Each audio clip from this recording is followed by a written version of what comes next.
అమ్మలారా, మరి ఈ రోజు అమ్మలారా, అక్కలారా, నేను పుట్టంగానే బంగారు చెంచతో పుట్టిన బిడ్డను కాను.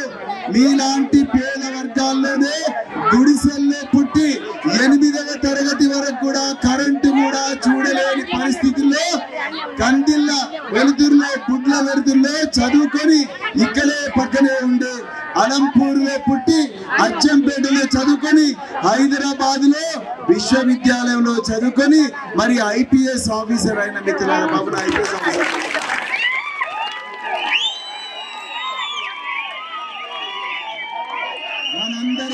మనందరి బిడ్డల జీవితాల కోసం పెద్దలు కేసీఆర్ గారు నాకు ఒక అద్భుతమైన అవకాశం ఇస్తే ఆ అవకాశాన్ని ఉపయోగించుకొని గురుకుల పాఠశాలల్లో 10 లక్షల మంది బిడ్డలను ఇంగ్లీష్ మీడియంలో చదివించే అవకాశం వచ్చింది.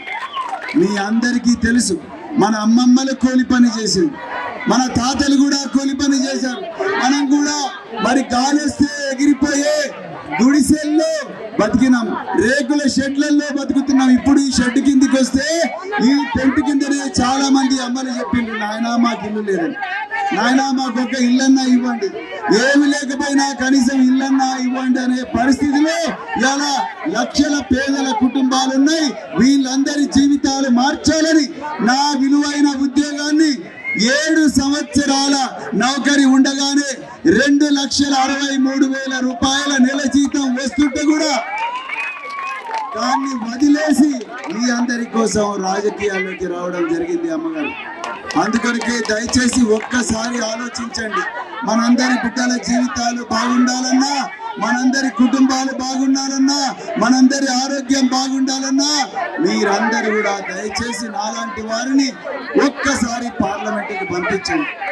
మరి అలా తెలంగాణలో పచ్చి అబద్ధాల పాలన నడుస్తున్నది, దౌర్జన్యాల పాలన నడుస్తున్నది, దోపిడీ పాలన నడుస్తున్నది. ఎక్కడ పోయినాయి ముసలాళ్ళకి ఇస్తానన్న 4,000 రూపాయలు వస్తున్నాయి ఎవరికన్నా? ఎక్కడ పోయినాయి బడికి పోయే మా బిడ్డలకు స్కూటీలు ఇస్తున్నారు, ఎవరింటికైనా స్కూటీలు వచ్చినాయా? రాలేదు. ఎక్కడ పోయినా పెళ్లిళ్లకు తులం బంగారం ఇస్తున్నాడు, ఎక్కడ పోయినా తులం బంగారం వచ్చిందా? అమ్మ మీకు వచ్చిందా తులం బంగారం? మరి చేతులు ఎత్తలేరండి, వచ్చిందా తులం బంగారం? రాలేదు. ఎక్కడ పోయినా మహిళలకు ఇస్తున్న 2,500 రూపాయలు, రైతులకు ఇస్తున్న 500 రూపాయల అదనపు బోనస్ వచ్చిందా? వారికి రైతు బంధు వచ్చిందా? రుణమాఫీ వచ్చిందా? రాలేదు. మరి ఏమొచ్చింది? కష్టాలు వచ్చినాయి, కన్నీళ్ళు వచ్చినాయి. కేసీఆర్ కిట్లు కూడా రావడం లేదు. ఏమొచ్చినాయి? ఏమీ రావడం లేదు. కష్టాలు. రేవంత్ రెడ్డి వచ్చిండు, జూపల్లి కృష్ణారావు గారు వచ్చిండ్రు, కష్టాలు కన్నీళ్ళే వచ్చినాయి. ఈ ప్రాంతంలో ఏమన్నా వచ్చినాయా? పక్కన ఎల్లూరు చెరువులో నీళ్లున్నా కూడా పొలాలకు నీళ్లు ఇవ్వలేని పరిస్థితి ఈ రోజు మన కొల్లాపూర్ ప్రాంతం, కోడేరు ప్రాంతంలో ఉన్నది. పేద ప్రజలకు దయనీయమైన పరిస్థితి ఉన్నది. మన బిడ్డలందరూ కూడా హైదరాబాద్ లో బతుకుతుంటే వాళ్ళ ఇళ్లకు పోయినమ్మా నేను. అమ్మ ఒక్క నిమిషం వినండి, ఒక్కసారి వినండి. ఇక్కడ పని దొరుకుతలేదని హైదరాబాద్ కు వలస, బాబు సౌండ్ పెంచు, కొంచెం సౌండ్ పెంచము. పని దొరుకుతలేదని నేను హైదరాబాద్ లో మన కుటుంబాలు ఎక్కడైతే బతుకుతున్నాయో అక్కడ యాదమ్మ నగర్, భూదేవి నగర్ కు పోతే, నాకు భూదేవి నగర్ పోతే కళ్ళల్లో నీళ్ళు వచ్చినాయి. రోడ్డు మీద గుడిసెలు వేసుకొని చిన్న అగ్గిపెట్టెల లాంటి గుడిసెల్లో 2 కుటుంబాలు 3 కుటుంబాలు బతుకుతూ, భర్త స్నానం చేసేటప్పుడు భార్య పిల్లలు బయటికి రావాలి, మరి మిగతా కుటుంబ సభ్యులు స్నానం చేసేటప్పుడు భర్త బయటికి పోవాలి, మరి ఉదయం పూట చెంబు పెట్టుకొని మల విసర్జనకు పోవాలంటే రైల్వే ట్రాక్ మీదకి పోవాలి. ఒక్కసారి ఆలోచించండి, ఎప్పుడు పేదవాళ్ళకి కష్టాలు ఉండాలన్నా? మరి ఎందుకు వీళ్ళకు డబుల్ బెడ్రూమ్ ఇండ్లు రాలేదు, లేకపోతే ఇందిరమ్మ ఇండ్లు రాలేదు, లేకపోతే రకరకాల ఇండ్లు రాలేదు? ఎందుకు ఇక్కడ ఉపాధి దొరకడం లేదు? డబ్బులు లేకనా? ఖజానా నిండా డబ్బులు ఉన్నాయి, కానీ ఆ డబ్బులను ఏ విధంగా వాడి మీ అందరి జీవితాలను మార్చే ఒక గొప్ప ఐడియా కోసం ఎవరికి కూడా గుండె రావడం లేదు. అందుకొరకే మీ అందరి బిడ్డగా, మీ కుటుంబాల్లో పుట్టిన బిడ్డగా, పేద కుటుంబాల్లో పుట్టిన బిడ్డగా ఒక్కసారి నన్ను మీరు 13వ తారీఖు నాడు, అంటే ఈ రోజు నుంచి కరెక్ట్ గా 6 రోజులు ఉన్నది, 13వ తారీఖు నాడు కారు గుర్తుకు ఓటేసి మీరందరూ నన్ను ఢిల్లీకి పంపిస్తే తప్పకుండా మీ అందరి జీవితాలు, మీ బిడ్డల జీవితాలు నేను సమూలంగా మారుస్తానని మీ అందరి ముందు ప్రమాణం చేసి చెప్తున్నా. ఎర్రటి ఎండలో ఒక్కసారి నేను గురుకుల పాఠశాలల్లో ఉన్నప్పుడు మన కోలి బిడ్డల జీవితాలు ఏ విధంగా మార్చాలో తెలుసుకోవాలంటే ఈ అమ్మాయి బొమ్మ చూడండి. కనిపిస్తుందా ఈ అమ్మాయి? అందరికీ కనిపిస్తుందా? మీరు అనుకోవచ్చు ఈ అమ్మాయి ఎక్కడో దొరల కుటుంబాల్లో పెద్ద పెద్ద బంగారాల్లో పుట్టి ఉంటుందని, కానీ పేద రైతు కూలీల కుటుంబాల్లో పుట్టిన ఈ బిడ్డ మా దగ్గర చదువుకొని 3 సంవత్సరాలు డిగ్రీ చేసి చిన్నగా ఉన్నప్పుడే తల్లిదండ్రులు పెళ్లి చేస్తామంటే ఈమెను తీసుకొచ్చి పిల్లల మర్రి డిగ్రీ కళాశాలలో చదివించి 100 రోజుల డేటా సైన్స్ ప్రోగ్రామ్ లో ఈమెను ట్రైనింగ్ ఇస్తే ఈ రోజు సంవత్సరానికి 33 లక్షల రూపాయలు సంపాదిస్తుంది అమ్మాయి. మీ అందరి బిడ్డలు ఈ విధంగా కావాలా? అమ్మా మీ బిడ్డలు కావాలంట గట్టిగా చేతులెత్తి చెప్పండి. బస్ స్టేషన్ కింద మంచిగా చల్లగా నీడలో ఉన్నారు, ఒకసారి చేతులను ఎత్తండి కనీసం. కావాలంట. ఈ అమ్మాయి పేరు రాణి. బాబు ఇంకొక అమ్మాయి బొమ్మ. ఈ అమ్మాయిని చూడండి, దర్శనాల సుష్మ. 3వ తరగతిలోనూ 2 తల్లిదండ్రులు చచ్చిపోతారు. వాళ్ళ కుటుంబ సభ్యులు వాళ్ళ ఇంటి పక్కల వాళ్ళు ఈ అమ్మాయిని ఎక్కడ దుర్మార్గం చేస్తారు అని చెప్పి ఉపాధ్యాయులు ఈ అమ్మాయిని నా చేతిలో పెడితే పెద్ద పెద్ద కలెక్టర్లు, ఎస్పీల పిల్లలు చదివే హైదరాబాద్ లో సెయింట్ ఫ్రాన్సిస్ కాలేజ్ లో ఈ అమ్మాయిని చదివించి అమెరికా పంపించడం జరిగింది.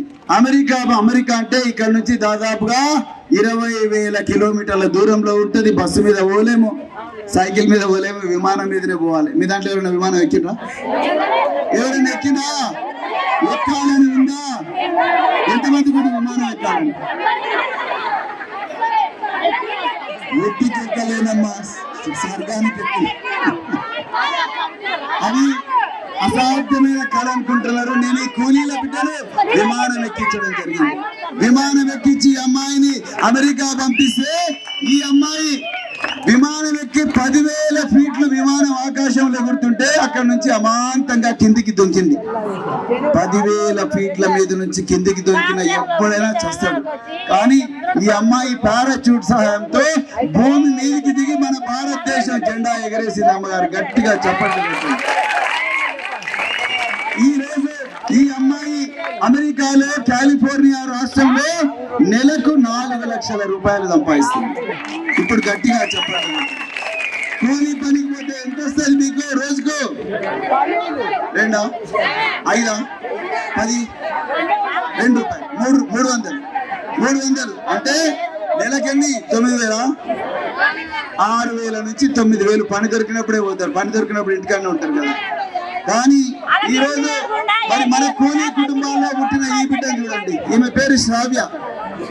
ఈమె తల్లిదండ్రులు చిన్నగా ఉన్నప్పుడే పెళ్లి చేస్తామంటే ఈమెను తీసుకొచ్చి హైదరాబాద్ లో బేగంపేటలో ఏవియేషన్ అకాడమీలో ట్రైనింగ్ ఇస్తే ఈమె ఈ రోజు ఒంటరిగా విమానాలు నడుపుతున్నది.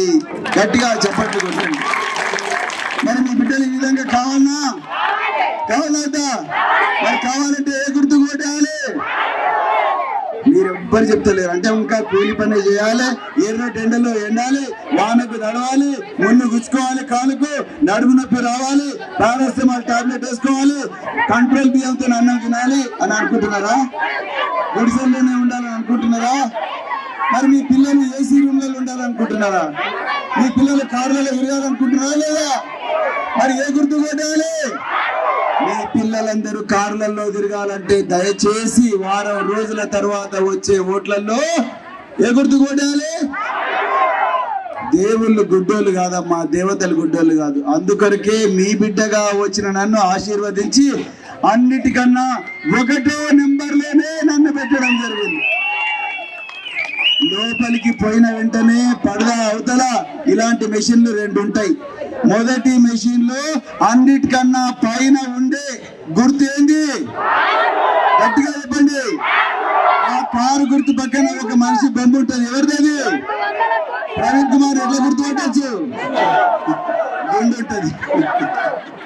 19 మంది అభ్యర్థులు ఉంటారు, అందులో ఒక ప్రవీణ్ కుమార్కే గుండు ఉంటుంది. చాలా ఈజీగా గుర్తుపట్టొచ్చు. మీ అందరి జీవితాలు మార్చాలనే ఎండనక రాత్రనక నేను మీ మాజీ ఎమ్మెల్యే హర్షవర్ధన్ రెడ్డి గారు ఇక్కడున్న నాయకులు వీళ్ళందరం కలిసి తిరుగుతున్నాం. ఇంకొక వారం రోజులు ఈ రోజు నుంచి ఇంటింటికి పోయి ప్రతి ఇంట్లో కూడా నేను చెప్పిన విషయాలు చెప్పి, వాళ్ళు బీజేపీ అయినా కాంగ్రెస్ అయినా కమ్యూనిస్టులు అయినా ఏ పార్టీ అయినా కూడా దయచేసి ఒక్కసారి కారు గుర్తుకు ఓటేయాలని చెప్పి కోరుకుంటూ, దయచేసి మీరందరూ రెండు చేతులు మమ్మల్ని ఆశీర్వదించాలని చెప్తూ, మరి విశ్వగోర్ బంజారా జాతర 14 चलान 12 कमर 27 पर भुट्टा 52 पर भुट्टा गोर बंजारा से राम राम जय सेवालाल। अपने बेटे बेटाओं में भविष्य वासु प्रवीण कुमार बेटा IPS नौकरी छोड़न अर्थమైందా? प्रवीण कुमार आयो गुरुकुलम लायो, प्रवीण कुमार आयो మీ కళ్ళల్లో ఆనందం లాయో, కేసీఆర్ आयो రైతు బంధు లాయో, అవునా? కేసీఆర్ आयो రైతు బంధు లాయో, రేవంత్ రెడ్డి आयो అంధేరా లాయో, కన్నీళ్ళు లాయో, కష్టాలు లాయో.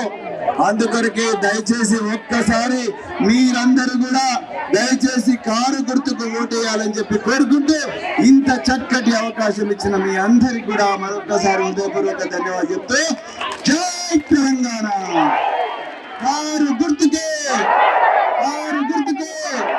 దయచేసి బాగా నీళ్లు తాగండి, జాగ్రత్తగా ఇంటికి వెళ్ళండి. ఇంటికి పోయిన తర్వాత ఒక గంట సేపు రెస్ట్ తీసుకొని సాయంత్రం మనసు మమత సీరియల్ చూడకుండా నా కోసం ఒక గంట సేపు, అవునా? డాక్టర్ బాబు, చిన్నారి పెళ్లి కూతురు, ఎంతెంత దూరం, శ్రీనివాస కళ్యాణం ఇలాంటివి చూడకుండా ఒక్కసారి ప్రవీణ్ కుమార్ గురించి, కారు గుర్తు గురించి ఇంటింటికి చెప్పాలని పాదాభివందనం చేస్తూ ముగిస్తున్నాను. జై తెలంగాణ.